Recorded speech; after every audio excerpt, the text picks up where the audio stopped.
All right. Well, good evening and welcome everyone, and welcome to the Steep Rock Association Winter Speaker Series. This year marks Steep Rock's centennial, which is 100 years of protecting what you love in the Litchfield Hills. And in recognition of this milestone, our Winter Speaker Series and the events that we have planned throughout the year will be focused on various aspects of our history.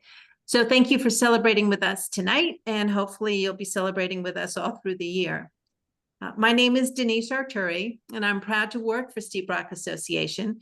It's an accredited nonprofit land trust based in Washington, Connecticut. Before I introduce tonight's speaker, just a few housekeeping notes. Remember to please turn off your video and stay muted to reduce noise. To mute yourself, it should work if you hover over your image box and then click mute, and that, like I said, should work. We'll answer all the questions at the end of the discussion. So please use the chat box to enter your questions, and then we'll share them with our speaker. Tomorrow, we will send a short questionnaire out about the presentation. We'd love your feedback, especially your ideas for next year's speaker series topics. This presentation is being recorded, and we will send you the link tomorrow, and then it will also be available on our YouTube channel. And finally, I want to recognize the terrific local businesses listed on this screen who are sponsoring Steep Rock Centennial, as well as all our supporters and donors who enable us to provide programs at no cost to you. So if you get a chance, please visit them and say thank you. So now I'm sure many of you have seen the tunnel in Steep Rock Preserve and perhaps have wondered why it's there. So tonight we are lucky to have Pete Vermilyea with us to answer that question and many more as he discusses the construction and operation of the Shepaug Railroad and its impact on the local community and the environment. An expert in local history, Pete teaches at Housatonic Valley Regional High School in Falls Village and for the University of Connecticut. He is the author or editor of 3 books, including Hidden History of Litchfield County, for which he received the Culture Max Award, and Litchfield County and the Civil War. And so I am as excited as you all are to hear this talk. So let's get right to it. So let me stop the share. And Pete, you go ahead and start. Thank you, Denise. Can you hear me? Yes. Perfect. I'm thrilled to be here tonight and to talk about this really important part of not only Steep Rock's history, but our county's history. And also, of course, to commemorate Steep Rock's 100th anniversary. So we'll begin with a big happy birthday to Steep Rock. And let me share my screen. And let me also say, Denise very nicely said that I was an expert in local history. I appreciate it. I don't know if it's true, but I appreciate it. I'm not an expert on railroads. I don't know, I'm not an expert on horsepower or gauge or things like that. But what I do want to talk about tonight is the general history of the Shepaug Railroad. It has a lot of different names. I'm going to call it the Shepaug Railroad to simplify and to contextualize that history in its time and its place. And I think if we do that, we get an understanding of its importance, how it reflects the hopes and dreams of our Litchfield County ancestors, but also how its existence contributed to the county as we know it today. So those are my goals. Let's start here, though. Let's start pre-railroad. I love this picture for so many reasons. It shows us the wilderness that was Litchfield County. It shows us the difficulty of travel on these roads. You can see all the wagon ruts. You can imagine what this looks like in the mud after a storm. You can imagine that it's essentially inaccessible in the winter. What I also love about this, though, is that this is a photograph. And there are very few photographs of Connecticut outdoors prior to the Civil War. So we would probably place this about 1870. Right? This isn't 1770. This is 1870. And so we kind of get this idea that these residents needed a better, more reliable way to move goods and people. There was the stagecoach. And if you're looking at this image closely, you get a good picture of, what the stagecoach looked like. This was the lap of luxury for travel, circa 1820, 1830. Glass to protect you from the elements, especially from the dust, which would be horrific. Leather seats, maybe some kind of rudimentary shocks. But this is very expensive travel. This is for the wealthy, and you're not going to move a lot of goods on the stagecoach. And then there were canals. This is a photograph from the gun collection. This is Washington. Connecticut, of course, had the Farmington Canal. And it had a quite extensive canal system in Connecticut. This was thought to be the answer to moving goods, to moving products. And I think it's really interesting to know that Connecticut, because it had a developed system and a vast system of canals and of turnpikes, and I should have said something about turnpikes. So let me quickly say, in the wake of the Revolutionary War, so prior to the Revolution, Connecticut had an almost exclusively maritime economy protected by the British Navy, the British Merchant Marine Fleet. But that's all out the window with the Revolution. And so Connecticut needs to have more of an internally focused transportation network. And so we end up with a system of turnpikes, and they're privately funded. And they're chartered as corporations because they don't dare tax anybody to pay for roads. So all the roads, like I think about like 202 called the New Milford or the Litchfield Turnpike, or I live not far from Route 63, the Straits Turnpike. Those were what we know today as state roads, were all privately funded. And Connecticut had a very big and a very successful system of that. And the canals. So because of those, railroads were actually pretty late in coming to Connecticut. So we see here that by the late 1830s, 1840s, we begin to see planning and ideas to bring railroads to Litchfield County. And at its peak, Litchfield County was serviced by 4 railroad lines. I don't want to go much into these, of course, because we want to focus on the Shepaug. But there was the Housatonic Railroad that connected from Bridgeport up to the Massachusetts border. It roughly paralleled today's Route 7. I teach at Housatonic Valley Regional High School, and I can see trains on the old Housatonic line going back and forth before the school, in front of the school. There was the Connecticut Western, which ran from Hartford to Poughkeepsie. The Naugatuck went from the Long Island Sound up to Winstead. And then, of course, our topic tonight, the Shepaug, which went from Hawleyville to Litchfield. And there were spurs and things like that I don't really want to get into. But we should know that railroad building in Connecticut, because of the rugged terrain, was really expensive. It could cost between $16,000 and $43,000 a mile to build railroad track. And it's interesting, I think, to note that the individual towns, right, they stood a lot to gain economically if they were on a railroad line. We'll talk more about that in a minute. They were often the biggest purchasers of stock or the biggest loaners of money to railroads in Litchfield County to build those tracks, to get them to come to their town. So a few things on the uses here of railroads generally in Litchfield County.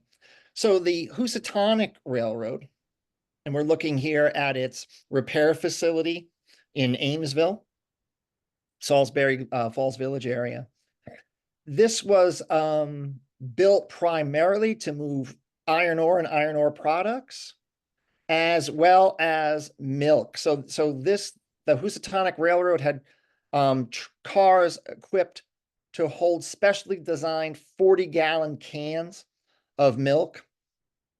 And of course, we mentioned the iron products. I show this photograph any chance I get. This is what happens when the railroad doesn't go by your house. This is a photograph out of Kent. And this is a dairy farmer who is on the west side of the Housatonic. And he lived about halfway between the bridge in the center of Kent and the Cornwall Bridge area. So he had built himself a little zip line over the Housatonic. You see those special dairy milk canisters that he's bringing across the river. So this just gives us a little sense of how important the railroad was for delivering the milk. We get a great sense, I think, of what the railroad could do economically for an area when we look at the Merwinsville station, right? So this is today what we would call Gaylordsville in New Milford. It really epitomizes the opportunities. So Sylvanus Merwin opened a hotel in that area when the railroad was being laid out. This was 1837, he opened the hotel. And when he learned of the route, he heard it was going to be built. He bought the land. He heard that the route was going to go right through that land, and he sold the land to the Housatonic Railroad in exchange for his hotel being designated as a meal stop on the run between Pittsfield and Bridgeport, and that he got to be the ticket agent in the office that was at the hotel. So this created all sorts of economic opportunities for Merwin, for what we call today Gaylordsville. And this went on right until the 1930s, 1940s with his son-in-law, whose name was Ed Hurd. I love this picture. I love the resolution in it. And I'd be remiss if I didn't say that my next door neighbor, when he saw this picture, said, "Look at the people. They don't look anything like people today, but the dog looks just like a dog today." So I love that aspect about it, that little glimpse into the past. So railroads also contributed to a town's identity. This is the Union Station. It's been rebuilt, but it still exists in North Canaan, Connecticut. And today we say things like, if a town loses its school, it loses its identity. And that was true of railroads and train stations in an earlier era. So North Canaan, Connecticut, it was essentially put on the map. But when the Central New England and the Housatonic railroads intersected or crossed there, but its identity came from a woman named Ada Nichols, who worked in this train station and was famous up and down the Housatonic Valley for her pies that you could buy there, right? Apple pie, rhubarb pie, lemon meringue, and pumpkin. Those were her specialties. And passengers on the railroad enjoyed them for decades. Okay, so I think few enterprises better exemplify both the hopes and the dreams, but also the deep fears that people had for railroad.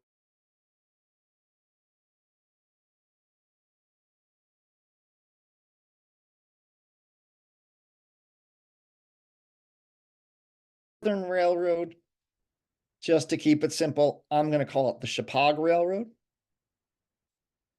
Railroads were as vital back then as internet connections are today. And today we see towns scrambling to put in high-speed internet, right? Trying to draw people who maybe work at home with the promise of high-speed internet. That's what railroads were to towns in the 19th century. And Litchfield, we're looking at Litchfield here. I think Litchfield is an important case in point. It had been the county seat since 1751. It was located on the mail stagecoach line between Albany and Hartford. There were a lot of factors that made Litchfield the center of commerce, of law, of education, because I had a law school and a female academy in Litchfield County. And so it had been the largest town in the county when the 19th century dawned. In 1810, it had 4,639 people. However, because it was bypassed by two things, the first would be public water. Litchfield didn't have a public water supply until the 1890s. And the railroad, its population fell. We said 4,639. Its population fell to 3,113, right? So more than 25% of its population gone, moving to places where they could more accessibly, had greater access to the railroads, and as we said, to public water. And in the 1880s, there was 2 fires in Litchfield.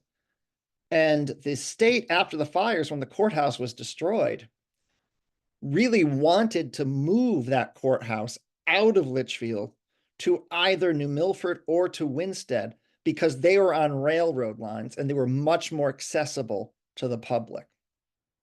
So the Shepaug Railroad then, the idea and the incorporation of it comes about between 1866 and 1868. So this is in the wake of the Civil War. This is in a country that has a burgeoning industrial revolution.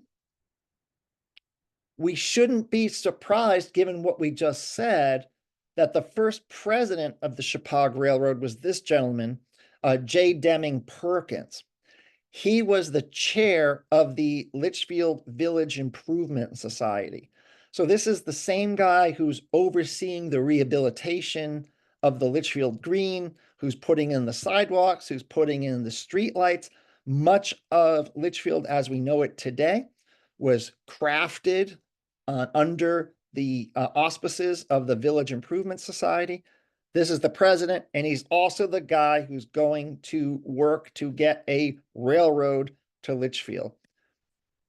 So the first meeting then of the corporators of the Shepaug Valley Railroad Company was held April 25th, 1869.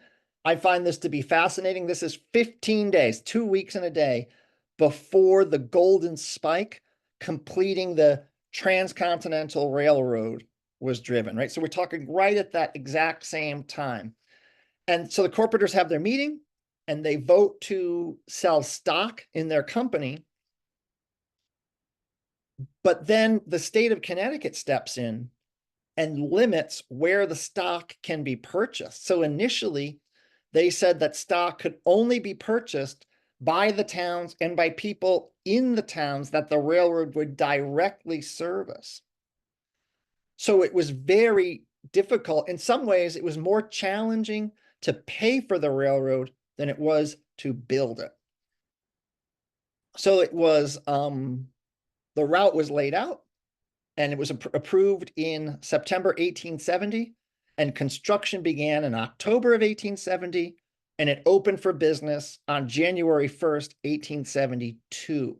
So just to reiterate, we're talking just a little bit more than 2.5 years to go from being incorporated to being open for business.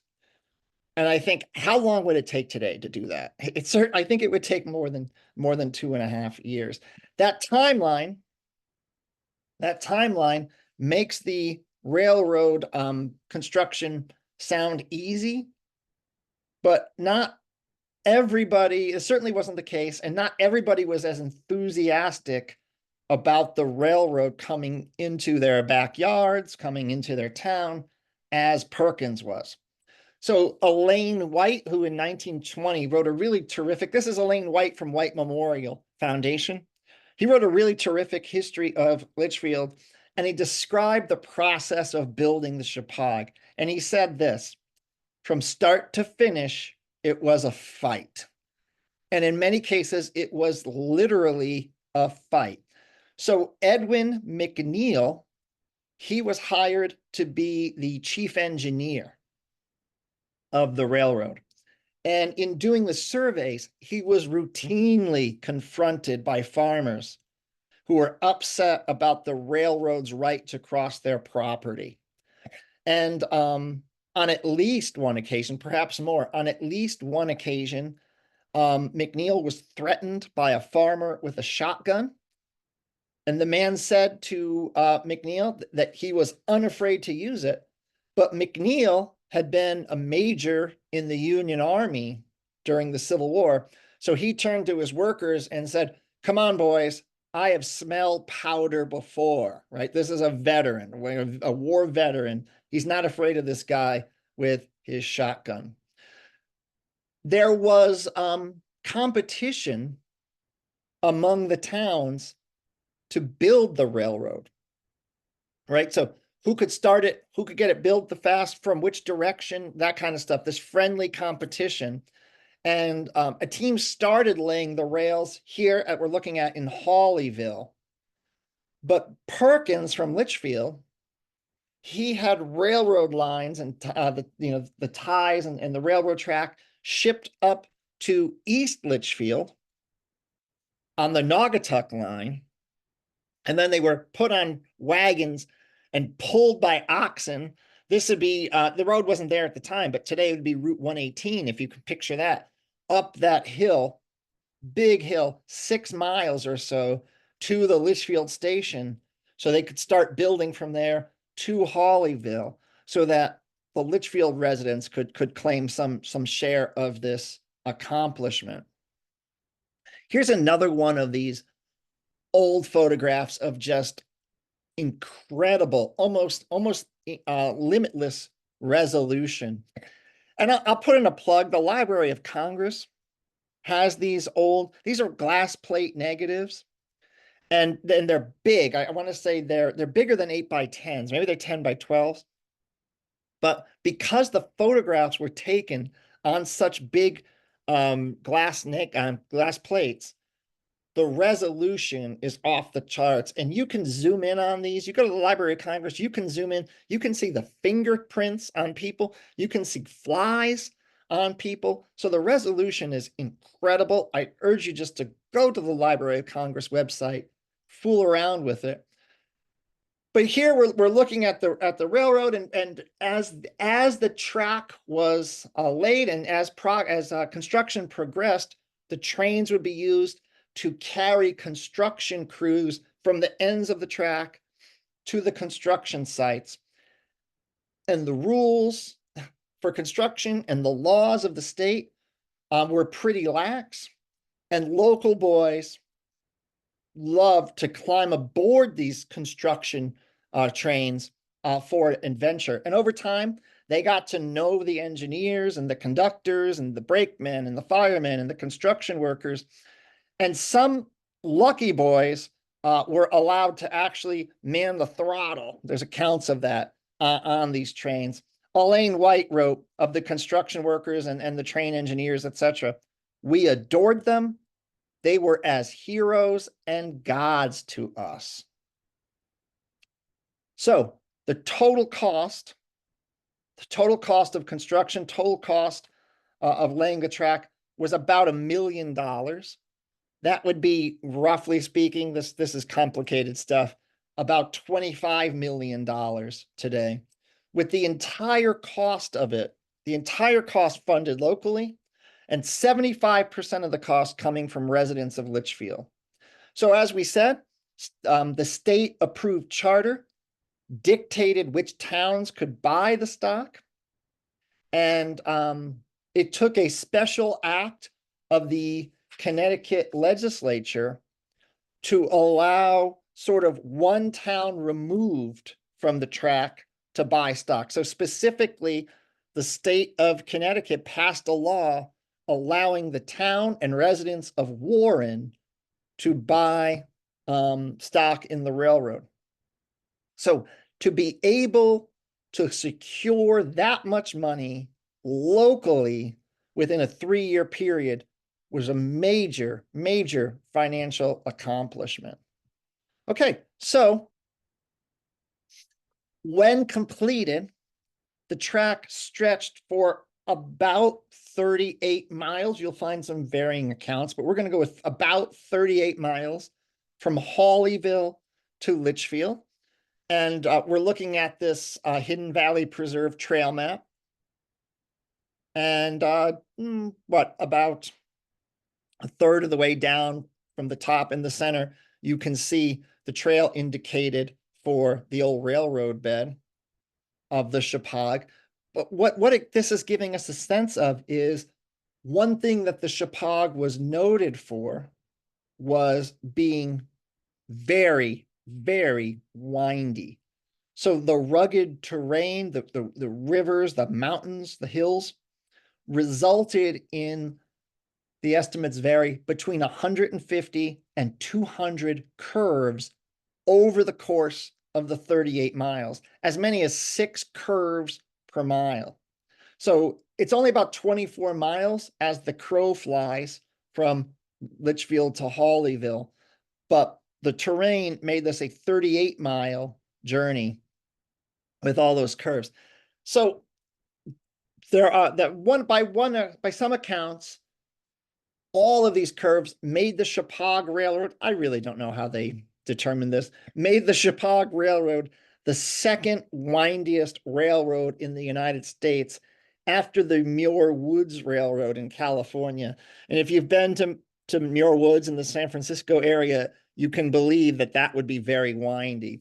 So the Shepaug is certainly also windy. So the route that McNeil lays out went from Litchfield along the Bantam Lake and Bantam River to Morris, skirted Mount Tom and New Preston, right? Washington Depot, the Hidden Valley, into the depot, and then, of course, into the Steep Rock Preserve, through the railroad tunnel, constructed between 1871 and 1872. And they brought in coal miners from Pennsylvania to dig out this 235-foot curved tunnel using hand picks, dynamite, nitroglycerin to blast through the rock here in the Steep Rock Ridge. It continued there over Judd's Bridge down to Roxbury Station, over the Housatonic River, and into Hawleyville. So there's a lot of different revolutions going on in America at the time. There's transportation revolution, there's industrial revolution, there's financial revolution, but of course there's also communication revolution.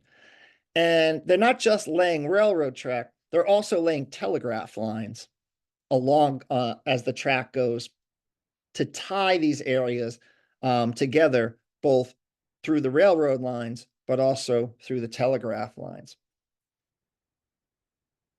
So Elaine White remembered and noted that the line was especially distinguished for the rough ride, what Elaine White called, quote, the restless tossing of its solitary passengers, and that rocking and turning would put the passengers to sleep.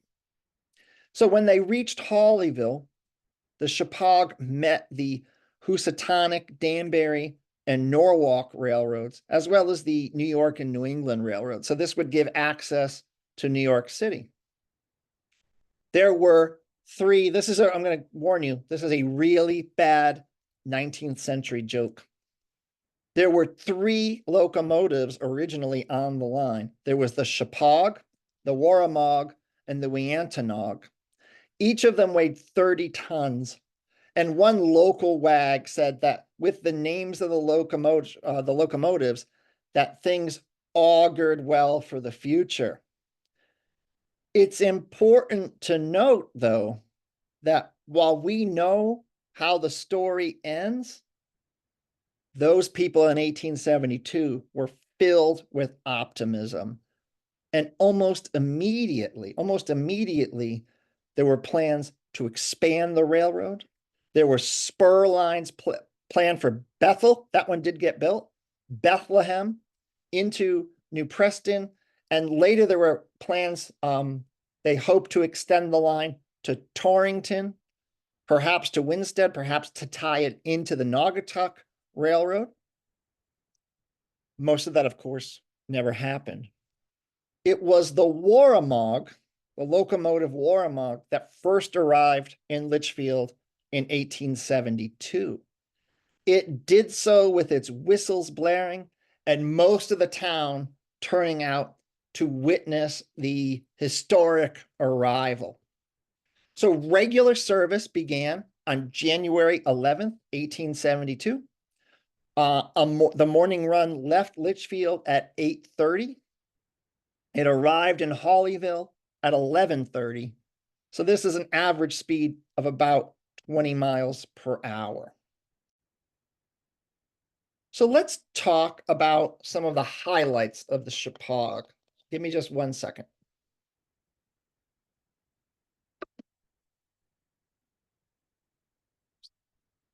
So we should understand that it was initially an economic boon to the region. What we're looking at here is the great ice house of the Bantam Lake Ice Company. This is in White Memorial Land today. I'm sure many people have been there, but you can see the foundation of this building still today. They would take the ice out of the lake. They would put it on a conveyor belt sort of contraption. That's what you're looking at here. And they would store it in that ice house under sawdust. It would last the whole summer. There were sidings that came from the Shepaug Railroad right up along the sides of this building. They could load the ice right into it, and off it went to Bridgeport and to New York. But there was also stones and minerals from the quarries in Roxbury and marble from Washington and the products of farmers all along the track that found their way to new markets. And in a sense, if they can get to Bridgeport or they can get to New York, they can get to the world. So you see here, the milk train left Litchfield at 4:45 in the afternoon in an ironclad milk can, the strongest and best made can. The stone used in the Brooklyn Bridge came out of Litchfield County quarries via the Shepaug Railroad to New York City. We should also mention that I left this out. This just gives us a sense of the scope of the operation here at the ice house. As many as 27 railroad cars a day of ice were taken out of the ice house on the Shepaug Railroad. We can still see the berms there today of the sidings, and sidings also went right to the Washington Supply Store. The other really interesting aspect, and I think there's a lot of legacy of this part in Litchfield County today, is that the Shepaug Railroad helped develop a thriving tourist industry in Litchfield County. So this worked both ways. The railroad ran special excursions for its passengers from Litchfield County to Bridgeport, and then they could either continue on a train to Coney Island for the day, or they could board a ferry to the beaches of Long Island for the day. But also the railroad made Litchfield County a tourist destination for the summer crowd. So we're looking here. Oh, I should first say the Mansion House in Litchfield.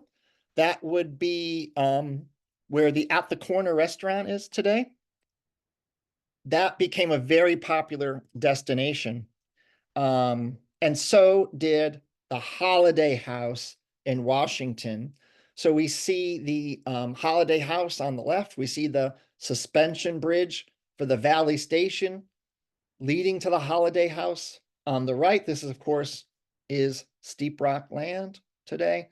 Edward Van Ingen was a wool importer, and he had built a summer house in Washington, and he asked his friend and noted architect Eric Rossiter to design a hotel on a hillside overlooking the Shepaug as a memorial to his eldest daughter who had died of scarlet fever. So it opened in 1893, and Holiday House was conceived as a vacation retreat for working class women who were affiliated with St. Bartholomew's Church in New York City. Part of the appeal of the Shepaug was just the ride. It was noted for, quote, its breathtaking vistas, rolling hills, and scenic beauty, with the valley meandering together in and out and around great mountain promontories. And I love this picture because I think it so captures that idea that this was just also a beautiful, if windy, ride. A disclaimer, this is the Pennsylvania Railroad, not the Shepaug Railroad, but it gives us a sense of the interior of these cars. The Shepaug Railroad was noted for its parlor car, as witnessed by this 1894 article in the Litchfield Inquirer, which says, the parlor car, which the Consolidated Road is running this season on the Litchfield Express via the Shepaug route, is of the latest vestibule pattern and is in great favor with the summer travelers. The woodwork of the interior is of quartered oak, and the upholstery is a beautiful light blue. A very efficient porter is in charge of the car and looks after the comfort of the passengers. So we have a railroad that's moving a lot of stone, it's moving a lot of ice, it's moving a lot of milk, but it's also moving a lot of people in a luxurious manner. This is also, this photograph's also out of the gun collection, a Shepaug railroad crossing sign. There were, of course, dangers. And at least 12 people were killed by derailments or by being struck by trains on the Shepaug over its 76-year history of operation. And at least 4 of those killed were children 13 or under, including on May 4th, 1887, Alfred Henry Larson, who was 4 years old when he was struck and killed by the milk train in Bethel. So we remember that one of the names of the Shepaug was the Shepaug, Litchfield, and Northern Railroad. And because it had a reputation for being in bad financial condition, right? Well, it developed a bad reputation, the Shepaug did. One reason was it was constantly in bad financial condition. It ran only a few trains a day. It averaged less than 20 miles an hour. So the Shepaug, Litchfield, and Northern, or the SLN, as it was known from 1887 to 1898, was often the butt of jokes, and it was called the slow, late, and noisy railroad. So let me just share with you 3 passages from newspapers about some of the problems of the Shepaug. This is the New York Evening Post, 1881. There is only one danger about riding on the Shepaug, and that is that it may give out before it reaches its destination. This is the Ansonia Sentinel, 1885. The latest story about the Shepaug Railroad is to this effect. The mail was recently 2 hours late, and in the explanation of the delay, a gentleman said the reason was because a man just above Roxbury hailed the train and said if they would wait until he could shave and change his clothes, he would ride to Litchfield with them. Not wishing to lose passenger traffic, the train waited, and all hands hunted rabbits while the former performed his toilet. And here's the Valley Ledger, that's Bethel. Here's the Valley Ledger, 1883. That wicked Shepaug train passed the Congregational Church last Sunday night, just as Professor Green was playing a splendid prelude in the praise service, and he was obliged to stop right in the middle of it and give the train the right of way. So there were some things there that maybe perhaps were not so great about the Shepaug.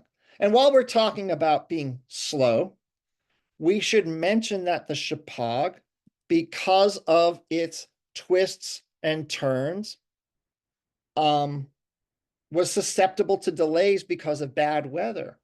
All right. So some people said that the Shepaug Railroad was slowed down simply because of the sheer number of leaves falling on the track in the autumn. I don't know if I believe that, but there was nothing that the railroad could do about the blizzard of 1888.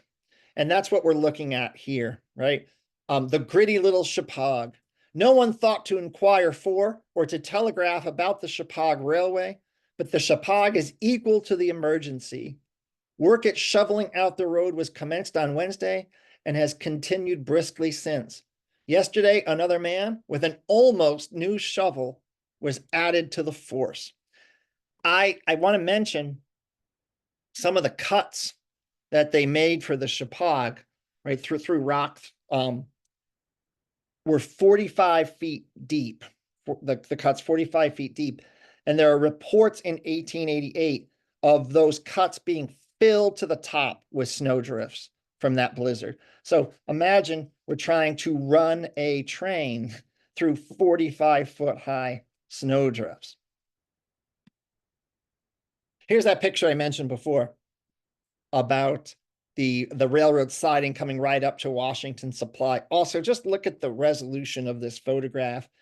However, what you see in this photograph is the enemy of the Shepaug Railroad, the thing most responsible for its downfall.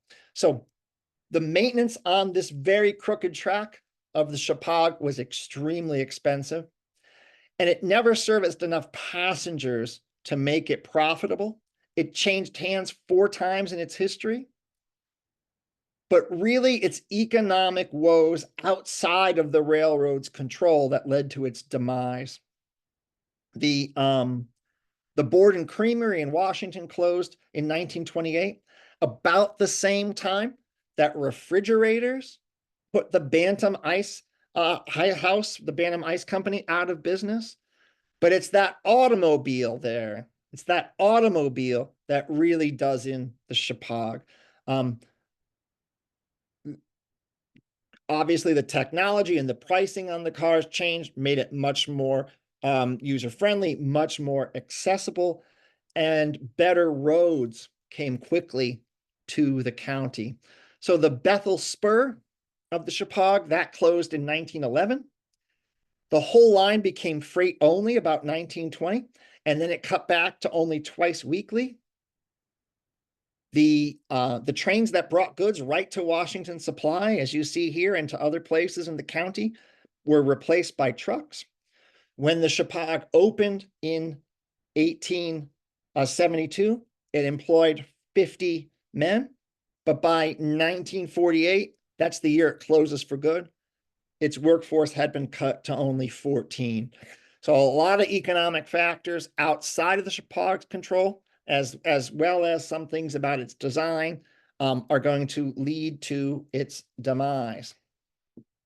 So let's wrap up here by saying that, except for occasional freight trains, the days of rail service in Litchfield County have passed.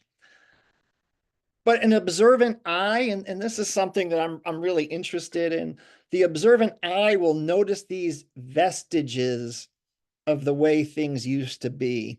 Notice the berms now devoid of track.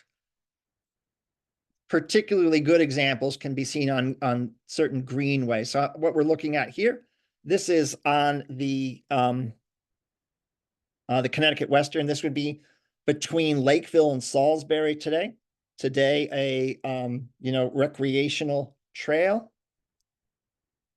And the Community Greenway, or sometimes called the Ghost Trail in Litchfield. This is the track, the old Shepaug tracks.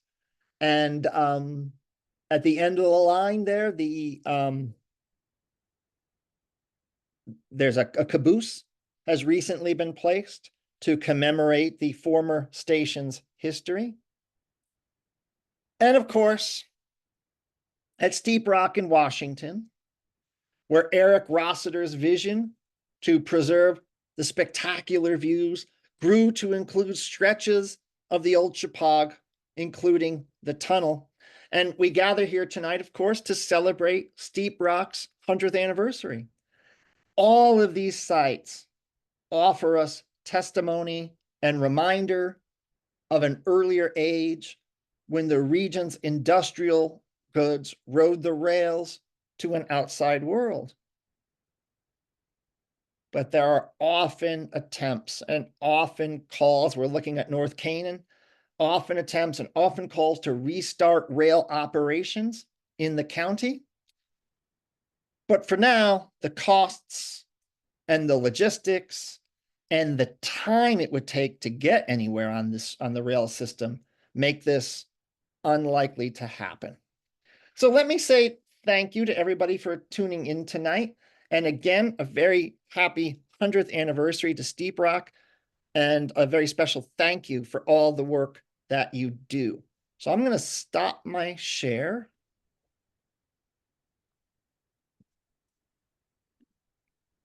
And we can take questions if we have questions. Yeah, Peter, thank And you. Monica, can you moderate questions? I absolutely can. Terrific. Just want to say thank you so much. That was fascinating. Oh, thank you. And everyone, if you could please just write your questions in the chat. I'll start off with one, but let me just apologize for the tech glitch. So many Johanna Marcuses here tonight.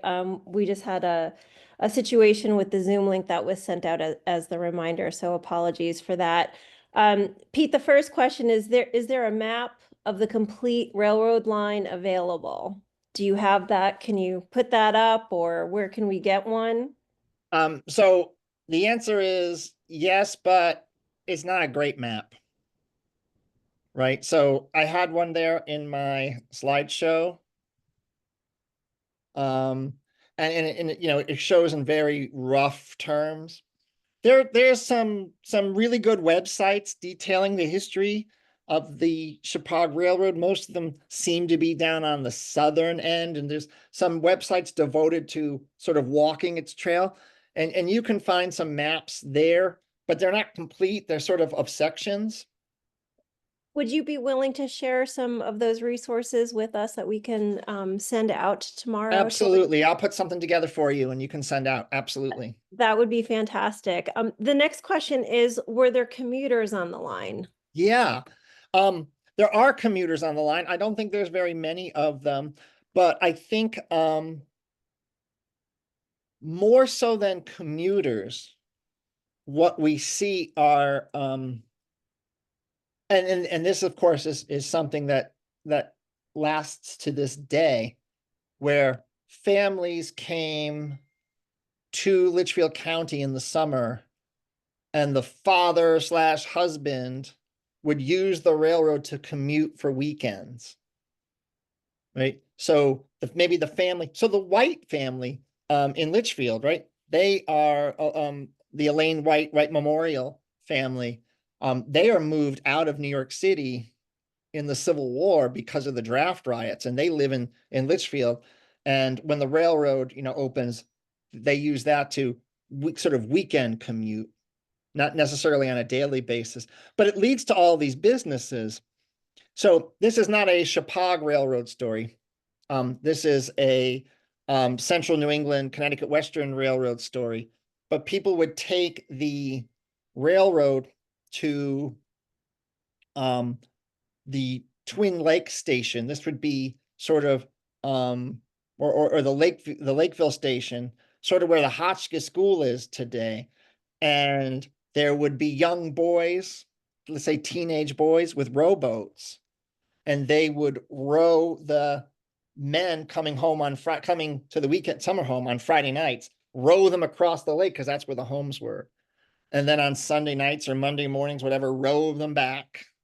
Right. And it became a business. And we see this in all of these railroad towns, right? Like Ada Nichols and her pies, or Merwin and the meals and the dances and all of that, right? It provided economic opportunities. But the answer is yes, there were commuters, but I don't think there were a lot of them. Yeah. You mentioned earlier that, it was like 20 miles, it moved at 20 miles an hour. How long did it take to get from Litchfield to New York? Litchfield to New York. So you've got to, now you're talking about changing trains, et cetera, et cetera. I want to say, boy, it took 2 hours to Hawleyville, or 3 hours to Hawleyville. And now you've got to go from Hawleyville to New York. So I think I remember that it was about a 5-hour journey to New York.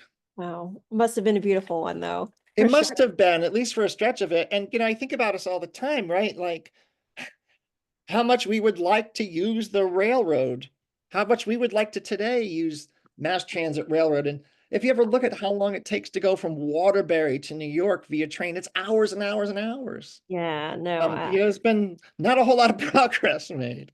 absolutely.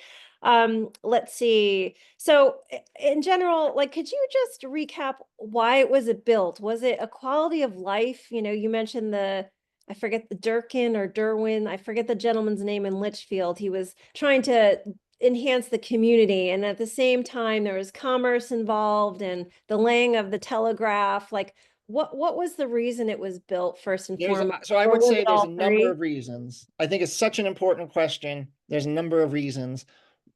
If you're Perkins, it's he's looking at his beloved hometown of Litchfield, which held a really important place in the minds of the people of Litchfield in history. And he's watching that town evaporate, right? It's gone from 1800, just under 5,000 people, to 60, 70 years later, just over 3,000 people. So it is, I think I lost my screen here. I don't know. Can you still hear me? We can. Apologies for that. So the population is falling, and this is what's happening in towns that aren't on the railroad. And so sort of like if we're going to save these towns, we need to be on the railroad. But also it is built for the economic opportunities that it presented. How can we get these goods, whether it be stone or marble or ice or milk or iron ore? How can we get these products to a bigger market? So it's doing those things. And then it's also, not just preservation of life, but quality of life. We can get to the city, we can get to entertainment. This is the first time, the late 1800s is the first time really that average Americans are having some disposable income. And so they're having that, so the railroad is giving them opportunities to do some of those things.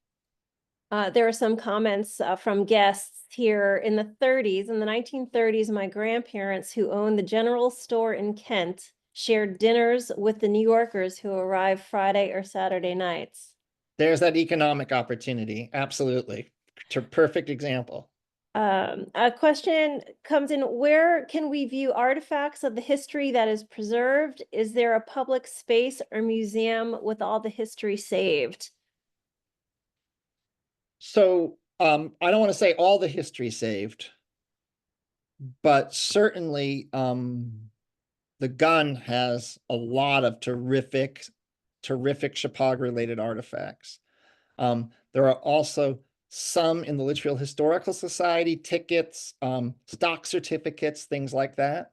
But I think that the gun probably has the best. I don't want to speak. I don't know what they have down in Hawleyville, because it's not in Litchfield County. So I don't know what they have down that way, but in our neck of the woods, the gun has a really nice collection. Great. If you don't mind just adding maybe the heading of artifacts and the various libraries in that Sure, follow-up I'm going to make a note for for- myself. Yeah. And then how many stops were along the Shepaug? Yeah. Hold on one second while I make this note. Yeah, of course. That question comes from Michael.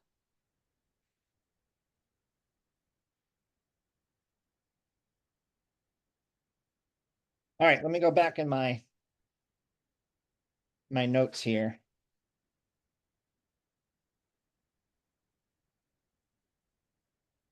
And So there there's was- just, stop, sorry, go stop ahead. in Litchfield. Go ahead. Nope, it's your floor. Stop in Litchfield. And then there was the lake station, which is that is in Bantam. It's across the street, cross 202 from what's now Lakeview High School, used to be Wamogo High School, you know, a couple months ago. And then down through New Preston, Washington Depot, the Valley Station, on to Roxbury Station, Hollyville. I know I'm leaving some out here, and I wonder if anybody in our audience knows of any others. Or if you can just include that in your I'll follow-up include that. tomorrow, that would be really helpful. And there was a note from a guest that the Danbury Railway Museum has some, Oh, absolutely. And on the yes. wall there for resources. And I know we're just about out of time, but just two quick questions. How did the railroad change everyday life for people in the area? And like, just do you have any interesting community stories around that? Absolutely. And I see that comment right there. All I can see is Romford, and thank you for mentioning that. And we were talking about the Romford station before we started tonight. I think in many ways, the railroad is revolutionary in people's daily lives in terms of the products they were able to get. When you couple the railroad with things like the Sears catalog, and I'm sure many of us remember the Sears catalog, but what you created was a national market for the first time. So prior to this, you had localized markets, and you got regional products, and you got regional foods and that sort of thing. But you could now, if it's sort of, 1880, 1890, you can take your Sears catalog and order almost anything, literally a house. You could order a house through the Sears catalog, and it would come in boxes on the train. And, sort of like opening a Lego set, it would have all the directions, and the pieces would be numbered and coded, and you would set those up. And there's plenty of examples of those Sears houses still around. Right? But it's a two-way street. People could sell their products. Up here in Litchfield, but they have the Echo Farm. They revolutionized the dairy industry so that they could bottle it right there next to the train station, and it could be in the city that day, right? So milked in the morning and fresh in the city that night. So people are adapting economically to it. They're taking advantage of those opportunities. Of course, there's not the numbers to sustain it long term. But we shouldn't be surprised. I mean, the Shepaug is hardly the only railroad to go out of business because of trucks and cars. Yeah. Yeah. And just one final question. Where can we buy your books? It's almost like I put that question in there. I can't recommend the Hickory Stick enough. They're always wonderful, and it's there, or of course online. But we'll put in a good plug for the Hickory Stick. That would be great. And Peter, thank you so very, very much for My pleasure, really, and I'll get this out to you in the next day or two. yes, that would be great. Denise did This not information, and if overstate. you could share it out, that would be great. Yeah, of course. That was expertly delivered, and we really appreciate your time, and our special thanks to everyone for joining us tonight. Thank you very Pete. much. Thank you. Take care. Bye-bye.